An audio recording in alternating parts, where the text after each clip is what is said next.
Those of you who are old enough might remember a time when we actually had to dial numbers to phone our friends.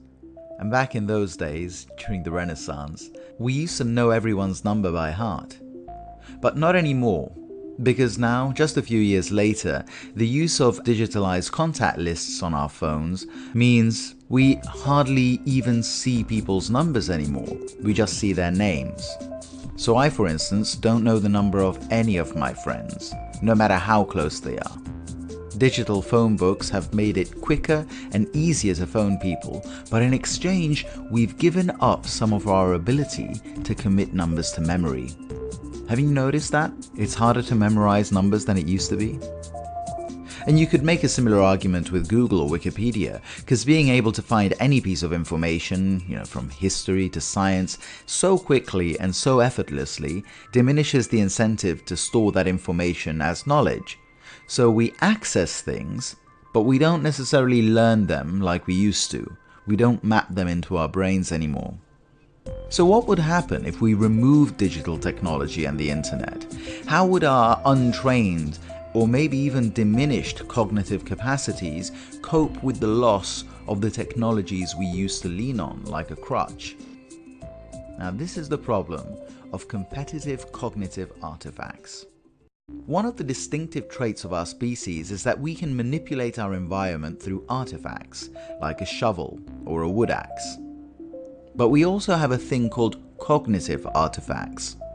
And these are artifacts that work not on a physical level, but on information.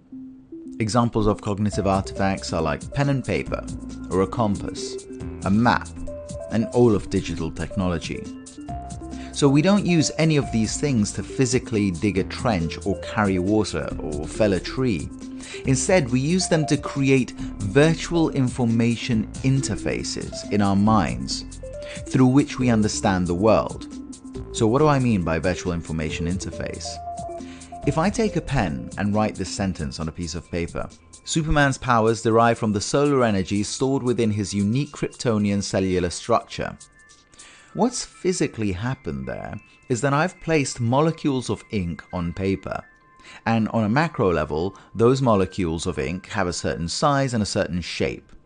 Really, it's no different from me just grabbing a bucket of paint and splashing it all over the floor.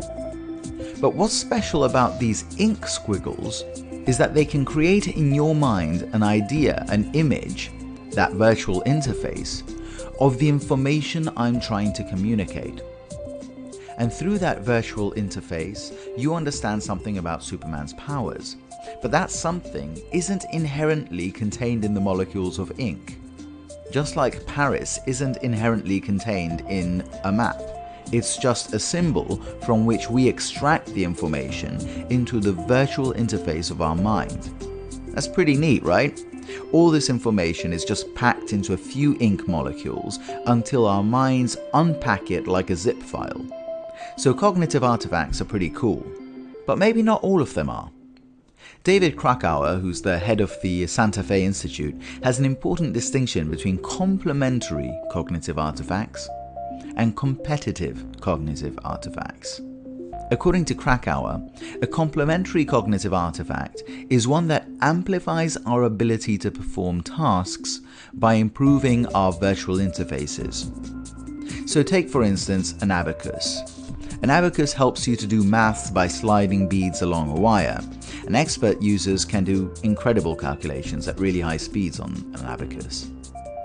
If you remove the actual physical abacus, a good user can recreate the structure of an abacus virtually in his mind, and so could do the same operations at high speed without having to actually see a physical abacus. So the abacus is almost like a visual algorithm that an expert user can incorporate into their own virtual world. But a calculator is different, right?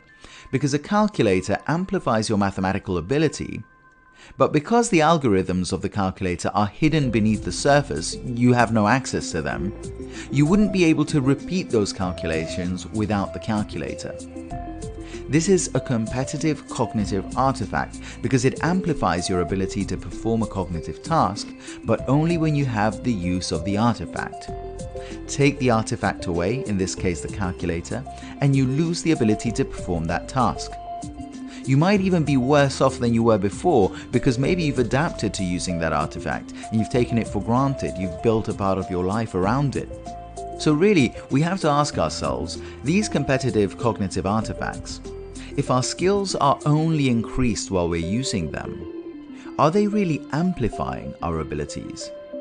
Or are they instead replacing them? And if so, what happens if for some reason the tools we've relied so heavily on are taken from us?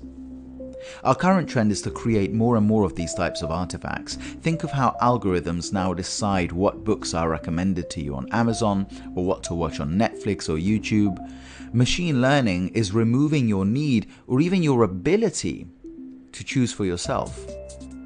Sure, it's becoming way quicker to pick a movie or dial a friend's number, but maybe it's time for us to have a deeper discussion about what speed and comfort are costing us in terms of our cognitive abilities, and maybe even our freedom.